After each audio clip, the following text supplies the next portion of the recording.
जय जिनेंद्र दर्शकों, मैं शिफाली जैन और आप सभी का स्वागत करती हूं जिनवाड़ी चैनल पर। दर्शकों, भक्तामर स्तोत्र की शक्ति के बारे में अक्सर हम सुनते और पढ़ते हैं, लेकिन ऐसा क्या है इस स्तोत्र में जो मरणासन अवस्था में प्राण फूंक देता है, ये हम जान रहे हैं विशेष कार्यक्रम भक्तामर स्तोत्र अर्थ सहित में मुनि पुंगव श्री सुधा सागर जी महाराज के मुखारबिंद से। दर्शकों, आइए देखते हैं आज गुरुवर किस काव्य से हमें परिचित करवाएंगे। तीसरे व्यक्ति ने कहा, भाई साहब तू पिटा तो पिटा, सबको क्या बड़े बड़े बड़े समाजवाद है, तुम यही हो, तुम यही हो कि तुम फंसे तो फंसे गृहस्थी में, ये छोकरे तू कैसे बच जाएगा, नहीं तो मेरी नाक कटेगी कि बेटा तो। इसलिए तुम पूरी ताकत लगाते हो छोकरे, जब मैं संसार में फंसा हूं तो तुझे भी मैं फंसा के रहूंगा। और फंसाने के बाद बड़ी शांति होती, बोले अब समाजवाद है, अब कोई चिंता नहीं। लेकिन ज्ञानी कहता है कि नहीं बेटा, जाओ तुम, मैं नहीं बन पाया, मैं धर्म नहीं कर पाया, तुम करो, जाओ करो। ऐसा कहना बहुत अंदर से, जिसके अंदर धर्म के प्रति रुचि जाग जाए। देखो, आपके लिए धन के प्रति आपकी कितनी रुचि है कि जो धंधा आप नहीं कर पाओ बेटों को बताते हो कि नहीं, कि बेटा हम नहीं कर पाए, तुम करना, मेरे समय पर ये था ही नहीं, तुम कला सीखना। जो तुम नहीं कर पाए संसार मार्ग में धन आदि कमाने की कला, वो आप बेटे को प्रोत्साहित करते हो, बेटे को बताते हो, बेटे को उसके लिए भेजते हो। आप नहीं पढ़ पाए तो भी बेटे को इंजीनियरिंग, आप नहीं पढ़ पाए तो भी पढ़ाते हो। आप नहीं पढ़ पाए, कुछ भी नहीं पढ़े, अंगूठा छाप हो, फिर भी बेटे को कोचिंग पढ़ाते हो, आईआईटी कराते, पीएमटी कराते। बेटा कोई बात नहीं, मैं नहीं पढ़ पाया, तुम पढ़ो, ये तुम्हारे में संस्कार है कि नहीं? कि नहीं बेटा, जब मैं नहीं पढ़ पाया तो तू भी कैसे पढ़ेगा, मेरी इज्जत खराब करेगा क्या?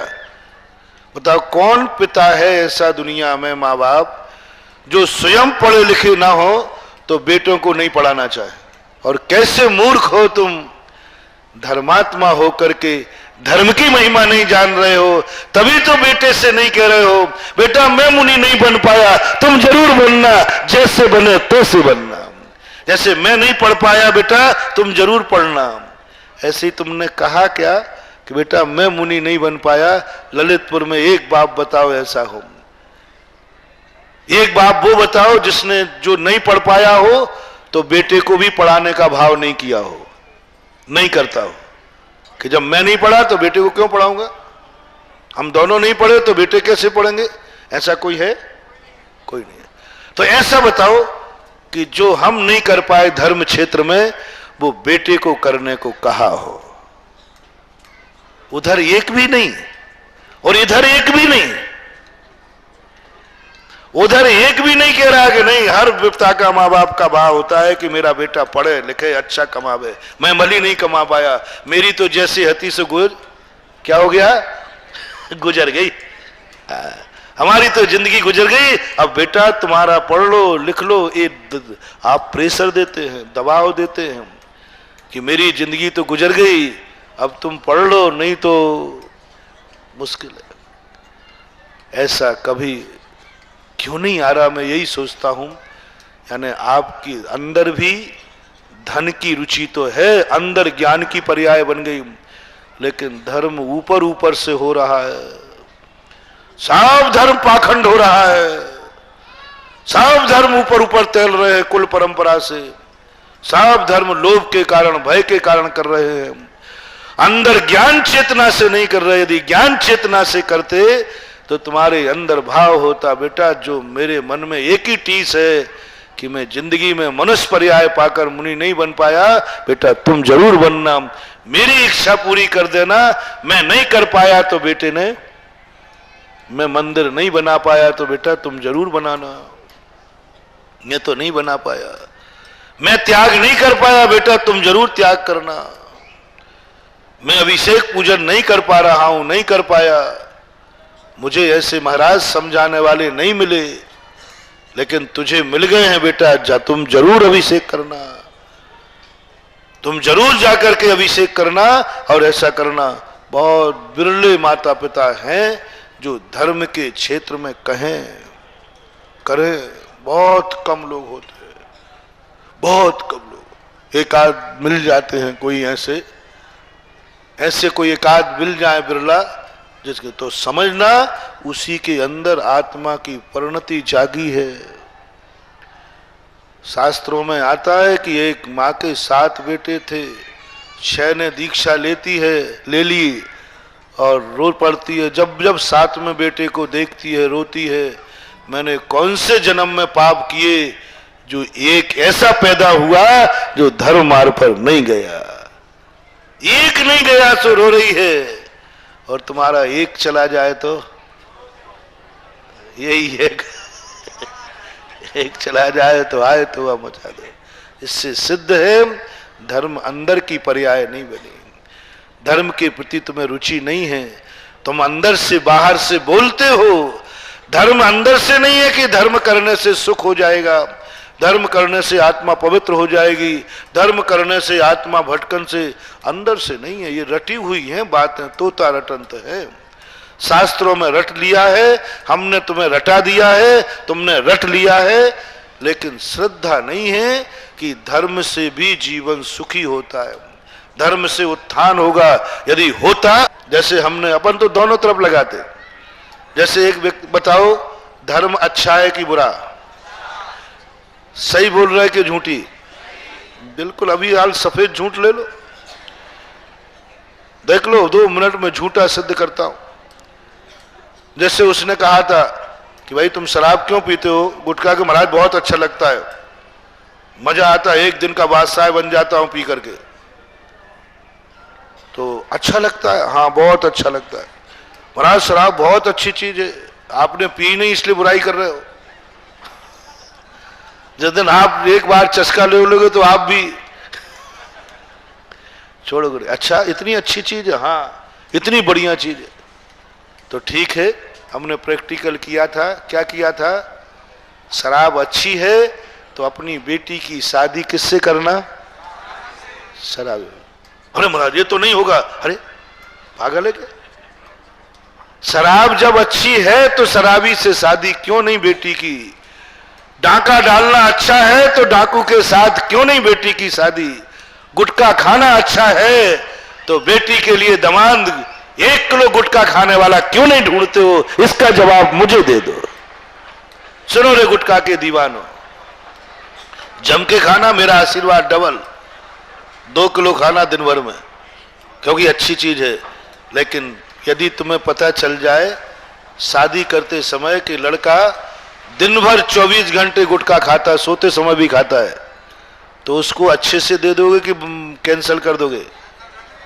गुटखा वाले बताए। और महाराज ऐसे थोड़ी अपनी बेटी को विधवा थोड़ी करना है, नहीं करते। अपने बच्चों को उस लाइन पर नहीं ले जाना जिस लाइन पर तुम गए हो। इससे सिद्ध है कि वो लाइन ठीक नहीं है, आपकी अंदर चेतना ने स्वीकार कर दिया। इसी प्रकार सीखा उदाहरण है, तुम धर्म के लाइन पर नहीं जा पाए तो बच्चों को क्यों नहीं भेजते हो? क्योंकि तुम्हें मालूम है कि वो लाइन अच्छी नहीं है।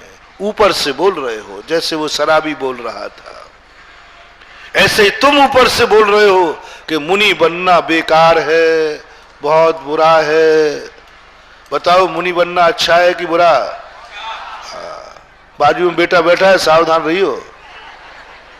एक ने कहा बाबा क्या बोल रहे हो, मुनि बनना अच्छा है? तो मैं जा रहा हूं। बोले चुप बैठ, ये तो महाराज के लिए बात कही, तू चल प्रवचन में तू आ कहां से गया? पीछे मैं तो दुकान पर छोड़ के आया था। और हाथ पकड़ोगे और बेटा आज से प्रवचन में मत चले जा रहे, मैं भी नहीं जाता हूं। कैसा धर्म, कैसा पाखंड, कब तक ये बुद्धू बनाते रहोगे? ध्यान रखना, ये सर्वज्ञ भगवान का शासन है। तुम्हारी बाहर की भी नस नस जानते हैं तो अंदर की भी नस नस जानते हैं। जब अच्छा है तो बेटा बेटी को क्यों नहीं, और बुरा है तो तुम ऊपर से क्यों बोलते हो कि धर्म करना अच्छा है। भगवान महावीर तस्ला का बेटा दुनिया से चला गया तो दिया जला दे, और तुम्हारे घर में कोई मर जाए तो दिया बुझा दे। बताओ, तस्ला का बेटा दुनिया से चला गया, तस्ला रो रही, अब कभी देखने में नहीं आएगा बेटा। तुम दिवाली मना रहे, मजा आ गया, भगवान को मोक्ष हो गया। उसी दिन तुम्हारा बेटा चला जाए तो बोलो दिया बुझ जाएंगे। मुझे बात समझ में नहीं आई, आप समझाओ। दिवाली के दिन कोई चला जाए तो दिया बुझाना चाहिए या जलाना चाहिए? बोलते नहीं हो, जलाना चाहिए। और तुम्हारे घर में चलो जाए तो पक्षपात मत करो, पकड़े गए हो, ध्यान रखना। यदि है तो डबल जलाना चाहिए। जब महावीर के लिए जाने पर दिया जलते हैं तो मेरे घर का कोई सदस्य दिवाली को जाएगा तो डबल दिया जलेंगे, क्योंकि हम पक्षपात नहीं करते हैं। दिवाली के दिन मरना बहुत बड़ी चीज है, लेकिन अब तुम्हारे तो बुझ गए। अब कब जल है? जब कोई दिवाली के दिन कोई छोकरा हो जाए, हाँ अब ठीक रहा, तब दिवाली, नहीं तो मामला गड़बड़ है। कैसे कैसे नियम तुम लोगों ने बना रखे हैं।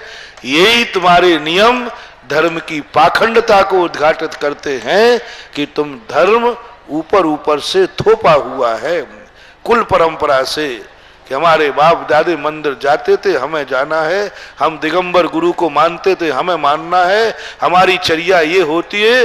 बस एक रकील के फकीर बनकर के चलते जा रहे हो। धर्म अंदर की पर्याय नहीं बन पा रहा है। अंदर की पर्याय बनाने के लिए हमें कहना पड़ेगा, हम किसी को भ्रष्ट नहीं करेंगे, बल्कि जो जो मेरा कहना मानते हैं, जो जो मेरा कहना मानते हैं, धर्म का जो जो कार्य मैं नहीं कर पाया, मैं उनको करने की प्रेरणा जरूर दूंगा। दूसरा नियम, पहला नियम क्या आज से, जो पाप हम नहीं छोड़ पाए कोई बात नहीं, लेकिन जो त्यागी हैं, छोड़ चुके हैं, उनको हम भ्रष्ट नहीं करेंगे। हम रात में नहीं खाएंगे कोई बात नहीं, रात में खाएंगे कोई बात नहीं, लेकिन जिसका त्याग है उसको जबरदस्ती सभी में लगा लेना है, ऐसे एक नियम। दूसरा नियम ये कि मेरे अधीन जो हैं, जो मेरा कहना मानते हैं, उनको एक बार जो धर्म मैंने किया है वो तो कराऊंगा ही कराऊंगा, लेकिन जो धर्म में नहीं कर पाया, मेरी इच्छा रह गई, वो मैं उनसे कराऊंगा जो मेरा कहना मानते हैं। ये दूसरा नियम, समझ रहे हो ना। मैं नहीं कर पाया, जो तुम किया है वो तो कराना ही है बेटों से, वो तो कराना ही है बेटियों से, वो तो कराना ही है अपने अधीनस्थों से। लेकिन जो तुम्हारी तमन्ना थी कि मैं अपनी जिंदगी में ये और कर लेता, मैं अपनी जिंदगी में ये और कर लेता, जो आप नहीं कर पाते अंत में, तो बेटे से कहते हो कि नहीं बेटा मेरा एक काम रह गया, वो नहीं कर पाया, मेरी बहुत इच्छा थी, अब बूढ़ा हो गया। ऐसे ही कहते हैं आप, बहुत कहते हैं, बहुत समझाते हैं, बहुत समझाते। राणा प्रताप अपने बेटे से एक ही के बात कहते थे, बेटा मैं चित्तौड़ में प्रवेश नहीं कर पाया, पुनः मर रहा हूं, एक बार तू जरूर प्रवेश कर देना, मेरी आत्मा जहां रहेगी बड़ी शांति प्राप्त करेगी। ये कार्य मेरा रह गया, मुझे करना था। ऐसा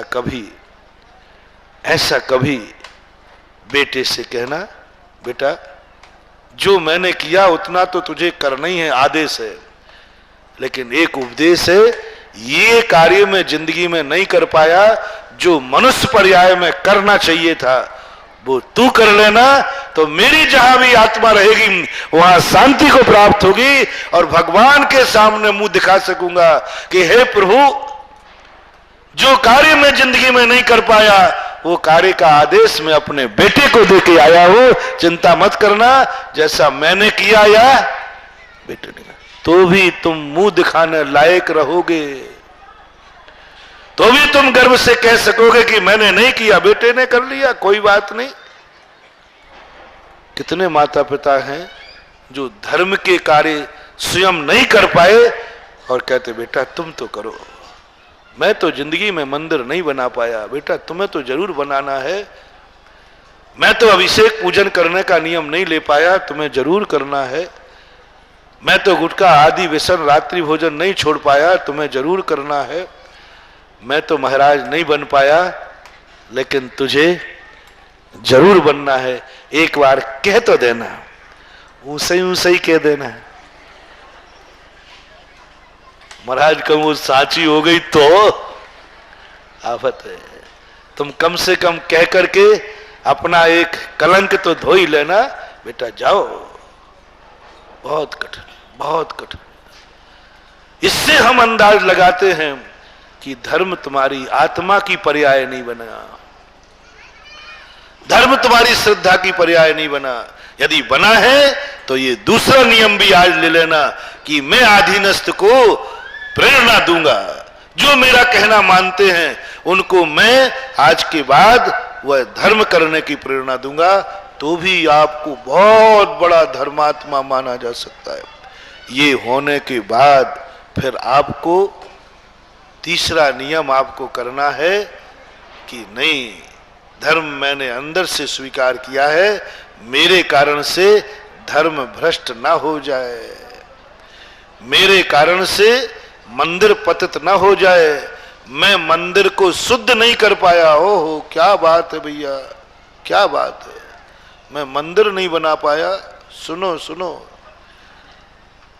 मैं 16 का नहीं खाने का भाव कर पाया, मैं 16 का नहीं पहन पाया, देखो तो मैं कैसा पापी हैं, जो 16 का था उसका 16 और बिगाड़ दिया।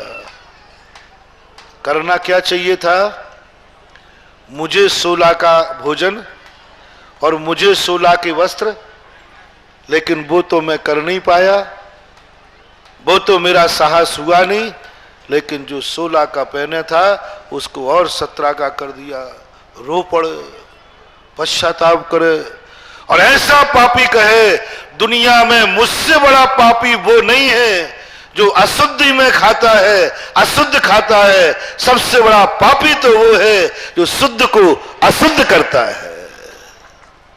तो उस समय तुम्हारे मन में ऐसा भाव आए, आज दुनिया में सबसे बड़ा कोई पापी है तो वह मैं हूं, क्योंकि मैंने एक शुद्ध को अशुद्ध कर दिया, एक को मैंने भ्रष्ट कर दिया।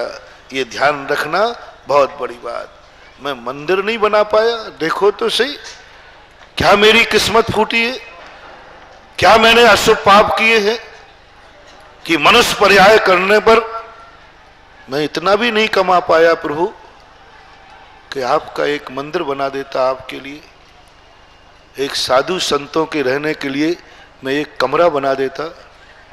हे भगवान, मैं कितना निकृष्ट, कितना मैंने जन्म जन्म के पाप किए कि सारी जिंदगी मात्र पेट की रोटी कमाने में निकल गई, 2 रुपया भी नहीं बचा पाया, पेट की आग ही नहीं बुझा पाया पूरी अच्छी तरह से। क्या मेरी जिंदगी, मनुष्य बना पेट भरने के लिए बना। अरे पेट भरने के लिए मनुष्य क्या बनना, पेट तो पशु भी भर लेता है जैसे तैसे करके। यदि तुम ये समझते हो कि मैं जैसे तैसे जिंदगी पेट भर के निकाल दी, तो ज्यादा विकल्प मत करना रे, अहंकार मत करना। पेट तो पशु भी भर लेते हैं, भरते हैं कि नहीं, जैसे तैसे घूम घाम के। आचार्य ने उदाहरण दिया कि पेट भरने तक में तू संतुष्ट है तो कुत्ता भी पूंछ हिला हिला कर शाम तक पेट भर ही लेता है। उदाहरण दिया प्रथमान में, कुत्ता भी पूंछ हिला करके एक टुकड़ा करके भर लेता है। पेट भरना मनुष्य की निशानी नहीं है। पेट भरने मात्र से संतुष्ट हो तो ये कोई अच्छे इंसान की तस्वीर नहीं है। पेट भरने के लिए मनुष्य बने, क्या है जिंदगी भगवान मेरी, पेट से ही नहीं बचा पा रहा हूं, मंदिर में नहीं बना पाया, मंदिर में एक अंश नहीं बना पाया, एक वेदी नहीं बना पाया, तेरे दरबारे में एक सीढ़ी नहीं लगा पाया, मैं 2 रुपया भी दान नहीं कर पाया, जिंदगी हो गई, पूरी जिंदगी निकल गई। है ही नहीं, खाने को नहीं तो क्या। मैं एक विधान नहीं कर पाया, साल भर में एक भक्तांबर विधान करने की गुरु ने कही, वो भी मेरी शक्ति नहीं, वो भी मेरी शक्ति नहीं। साल भर में एक विधान कर ले भगवान का तो भी मेरी शक्ति नहीं हुई। मेरी इतनी शक्ति नहीं है कि मैं एक विधान कर लूं साल भर में। मेरी शक्ति नहीं है कि एक मुट्ठी भर चावल प्रभु के चरणों में चढ़ा दूं। कहां से लाऊं? भगवान कह रहे, गुरु कह रहे, जिनवाणी कह रहे, भाव भी हो रहे, लेकिन समर्थ नहीं है। कई बार होता है कि नहीं कि तुम्हारे भाव भी होते, गुरु भी कहते, लेकिन तुम किस लिए रुक जाते हो? समर्थ के अभाव में रुक जाते हो। क्या जिंदगी है मेरी, क्या जीवन है मेरा, इतना भी नहीं कर पाया। पश्चाताप किया करो, इतना भी मेरा। इसका अर्थ है कि मैं पूर्व जन्म का, जन्म जन्म का महापापी हूं, जो आज धर्म करने के लिए मुझे निमित्त मिल रहा है, लेकिन मैं असमर्थ हूं। सावधान, जो जो धर्म करने का निमित्त मिल रहा हो और तुम असमर्थ हो जाओ तो तुरंत एक पश्चाताप करना, जरूर मैंने जन्म जन्म से कोई महापाप किए हैं, किसी के अंतराय डाला है, तभी तो आज मैं धर्म करना चाहता हूं, लेकिन धर्म करने का समर्थ मेरे में नहीं है। ये पश्चाताप जरूर करना। चलो कोई बात नहीं, मंदिर नहीं बना पाया, मंदिर जा रहा हूं, मंदिर में पंच कल्याणक प्रतिष्ठा नहीं करा पाई मैंने। और तो छोड़ो, पंच कल्याणक प्रतिष्ठा में इंद्र भी नहीं बन पाया। चलो मंदिर नहीं बनाता, मूर्ति नहीं बना पाता, लेकिन कम से कम पंच कल्याणक में इंद्र बन करके तो प्रतिष्ठा में तो शामिल हो जाता। वो भी मेरा समर्थ नहीं है, वो भी मैं शामिल नहीं हो पाया। चलो कोई बात नहीं, कम से कम मंदिर बन गया, इतनी शुद्धि हुई, इतने मंत्र हुए, इतने तंत्र हुए, इतने दूर दूर से समाज महाराजों को लाई। महाराज ने भी मंदिर को, सुरती को शुद्ध करने के लिए पूरी ताकत लगा दी। समाज ने लाखों रुपया खर्च कर दिया। कम से कम महानुभाव, एक अपराध मत करना जो प्रवचन के प्रारंभ की भूमिका में आया है कि मंदिर को अशुद्ध मत कर देना। तुम्हारे कारण से मंदिर अशुद्ध ना हो जाए। 2 दिन से मैं कह रहा हूं महिमा की बात कि तुम ऐसा धर्म मत करना कि तुम्हारे करने के बाद धर्म की महिमा घट जाए। तुम ऐसे मत चलना रास्ते पर कि फिर कोई दूसरा उस रास्ते पर चलने का प्रयास ही ना करे। ये गलती आज कह रहा हूं, महिमा तो छोड़ो, तुम कहीं ये गलती ना हो जाए कि जो मंदिर गुरुओं ने शुद्ध किया, मंत्रों से शुद्ध हुआ, प्रतिष्ठाओं से शुद्ध हुआ, कहीं तुम्हारे जाने से वो मंदिर अशुद्ध ना हो जाए, अशुद्ध ना हो जाए। सावधान, कहां धोगे ये पाप, कितना कर रहे हो मंदिरों को अशुद्ध। इसलिए मंदिर में प्रवेश करने के पहले ही, पहले बाह्य शुद्धि की बात कर रहा था, देख लो कपड़े शुद्ध हैं कि नहीं। अभी मन वचन काय की बात नहीं कर रहा हूं, कपड़े शुद्ध हैं कि नहीं। इन कपड़े पहनकर मैं कहीं लघु शंका तो नहीं गया। और ध्यान रखना, पैंट वाला खड़े होकर लघु शंका करे और लघु शंका के छाटे पैंट पे ना जाए, असंभव, असंभव हो ही नहीं सकता। बोलो भाई, बोल दिया करो थोड़ा सही, तुम तो करत रहे थे। बोलो संभव है कि नहीं है। जिस पर लघु शंका के छांटे पड़े हैं, वो कपड़े तुम पहनकर मंदिर में गए हो, ये पाप कहां धोना है तुम्हें, कहीं नहीं धुलने वाला। जिन कपड़े पहनकर तुम शौचालय गए हो, जिन कपड़े पहनकर रस्तों में किन किन ने छुआ है, शराबी ने, मांसाहारी ने, पापियों ने, अरे मुनिराज तक को भी यदि कोई मांसाहारी छू लेता है, चांडाल आदि, तो दंड स्नान की व्यवस्था है। तुम तो पता नहीं किन किन से छुए कपड़े हैं और जा रहे हैं मंदिर में, कोई पुण्य लगने वाला नहीं, मर जाओ चिल्ला चिल्ला करके तो भी तुम्हारी फरियाद नहीं सुनी जाएगी, बल्कि और बेड़ा गर्क हो जाएगा और पतित हो जाओगे। नमोकार मंत्र, भगवान गुरुओं का स्मरण करना अलग चीज है और द्रव्य से करना अलग चीज है। सुआ सूतक में भगवान का स्मरण कर सकते हो, पवित्रा पवित्रो वा सुसतो दुसतोपि वा ध्यायेत पंच नमस्कारम। क्या कहा यहां?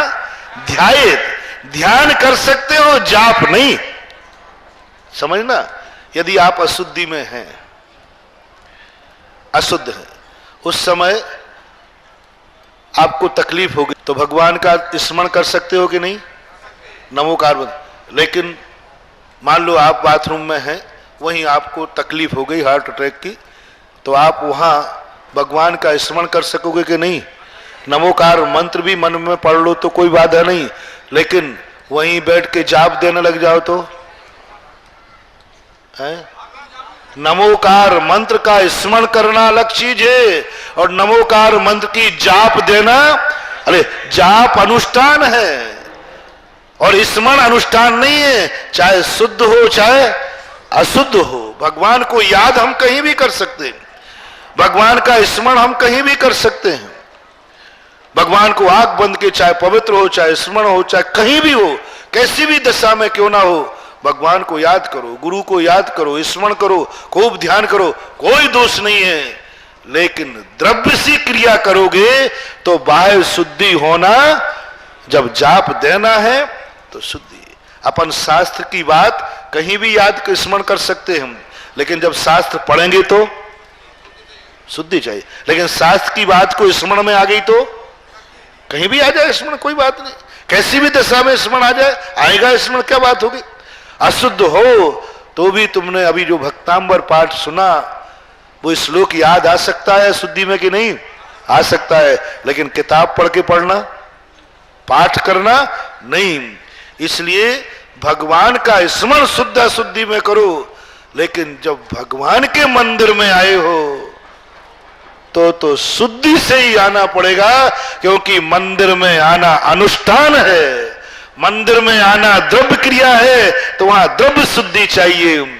इसलिए मंदिर में कौन सी ड्रेस में आना, बाद में तुम बदनाम मत करना मेरे मंदिर को, बाद में बदनाम मत करना मेरे मंत्रों को। इसलिए मैं कह रहा हूं, मैं तुम्हारी चिंता नहीं है हमें, तुम तो जाओ भाड़ में, ना मारो, कहां निकाले। मालूम तुम्हें 1.5 घंटे क्यों चिल्ला रहा हूं? तुम समझ रहे हो महाराज बड़े दयालु हैं, हमारे कल्याण के लिए चिल्ला रहे हैं। अरे तुम्हारे से मुझे क्या राग लेना देना, क्या भाड़ में जाओ। मैं तो इसलिए चिल्ला रहा हूं कि तुम धर्म को बदनाम करते हो तो मेरा धर्म बदनाम ना हो जाए, इसलिए 1.5 घंटे चिल्ला रहा हूं। कल के दिन कहोगे महाराज भगवान के पास गया तो था श्रीफल चढ़ाने, मेरा काम ही नहीं हुआ, इसलिए कह रहा हूं। कैसे सुनेंगे भगवान, तुम ड्रेस में तो हो ही नहीं, तुम्हारे कपड़े तो, तुम तो मंदिर को अशुद्ध करके जा रहे हो, तुम्हारा पाप कैसे कटेगा और पुण्य कैसे बंधेगा? तुम तो मंदिर को अशुद्ध करके गए हो, जो मंदिर मंत्रों से शुद्ध किया हुआ था वो तुमने कपड़े पहनकर अशुद्ध कर दिया। इसलिए नियम करो महानुभाव, पहली तुम्हें अपनी बात सुनाना है भगवान को, अपनी विपदा की बात सुनाना है, न्याय चाहते हैं तो हे सभासदों, आज के बाद नियम ले लेना, मंदिर में हम शुद्ध धोती दुपट्टा पहन के ही प्रवेश करेंगे। देखो सुनाओ तुम, अभी तो हमने पुरुषों की नहीं की, वो तो अभी रुक जाओ थोड़ा, अब पहले भगवान को ही तो 16 का करा दूं, फिर बाद में मेरी तो तुम भगवान ही को नहीं छोड़ रहे, हमें क्या छोड़ोगे? हाँ तो तुम भगवान ही को नहीं जोड़ा है तो मुझे उन्हीं का दरबार, इतना तो कम से कम करो। ये हमारे यहां बहुत बड़ी चीज है जिसमें सब भ्रष्ट हो गए। 90% मंदिरों में सवेरे से शाम तक मंदिर को अशुद्ध करते हैं, 10% शुद्ध करते हैं। बताओ प्रभाव किनका ज्यादा रहेगा? 90%। इसलिए मंदिरों में अतिशय खत्म है, मंदिरों में वो अतिशय होते थे, रात में घंटा झालर बजते थे। मंदिर में वो अतिशय होते थे, चोर घुस जाए तो कीलत हो जाते थे। मंदिर में वो अतिशय होते थे, चोर घुस जाए तो अंधे हो जाते थे। आज मंदिरों में कुछ अतिशय नहीं होते, भगवान को उठा ले जाते हैं। भगवान कहते भैया ठीक चल, तेरे में और भगत में अब कोई अंतर, तू भी अशुद्ध और ये भी अशुद्ध है। इसलिए मंदिर में पहले शुद्धि करो। देखो कैसे चमत्कार नहीं होता। हम मंदिर के अंदर जाएंगे तो शुद्ध कपड़े पहनकर, ठीक है कोई काम कराने गए, कोई मजदूरी कराने गए, कोई झाड़ू लगाने गए, उस समय की कोई बात नहीं। दिन में आप कभी गए कोई काम से तो कोई बात नहीं, लेकिन जब भगवान की वंदना करने जाओ, जब भगवान की पूजा करने जाओ, तब तो धोती दुपट्टा रखो। चलो दिन भर की छूट रखो, दिन भर में मंदिर में काम ले जाना ही पड़ता है। चलो कम से कम जो नित्य नियम पूजन अभिषेक है वो करने जाओगे तो कम से कम शुद्ध वस्त्र पहन के जाएंगे, जो मंदिर का यूनिफॉर्म है। क्योंकि हमें ज्ञान चाहिए, मुझे न्याय चाहिए, इसलिए मैं अपनी बात यूनिफॉर्म में कहूंगा, बिना यूनिफॉर्म के नहीं कहेंगे। इसलिए जिस दिन तुम्हें अपनी बात सुनाना हो, धोती दुपट्टा पहन के आना, नहीं तो बाद में बदनाम मत करना, उनका काम नहीं होगा। और अब की बार क्षेत्रपाल के मंदिर में मेरे आने के बाद तो अभिनंदन नाथ भगवान के यहाँ मैंने कानूनी बना दिया, भगवान यदि एक भी विदाउट ड्रेस वाले की आपने सुन ली, फिर ध्यान रखना मैं आपकी यूनिवर्सिटी के लेक्चररशिप से, क्या बात हो गई, क्या लेक्चरर प्रोफेसर यूनिवर्सिटी के निर्देशक को, चेयरमैन को चुनौती नहीं दे सकता है? सारे प्रोफेसर लेक्चरर सब कहें जो यूनिवर्सिटी का मालिक है, उसको चुनौती नहीं देते कि आप लोग बताओ, दे दो तो हम भी कोई कम थोड़ी है। भगवान की यूनिवर्सिटी के लेक्चरर तो हम ही है। अरे क्या बात हो गई, वो तो मालिक है, वो यूनिवर्सिटी के मालिक हैं, अपन प्रोफेसर, क्या बात। दर्शकों, हम सभी ने आनंद उठाया मुनि पुंगव श्री सुधा सागर जी महाराज के मुखार बिंद से उच्चारित भक्तामर स्तोत्र और उसके अर्थ का जिनवाड़ी चैनल के विशेष कार्यक्रम भक्तामर स्तोत्र अर्थ सहित में। इस कार्यक्रम का मुख्य उद्देश्य भक्तामर सार को जन जन तक पहुंचाना है। इसके साथ अब मुझे दीजिए आज्ञा और आप देखते रहिए जिनवाड़ी चैनल। जय जिनेंद्र।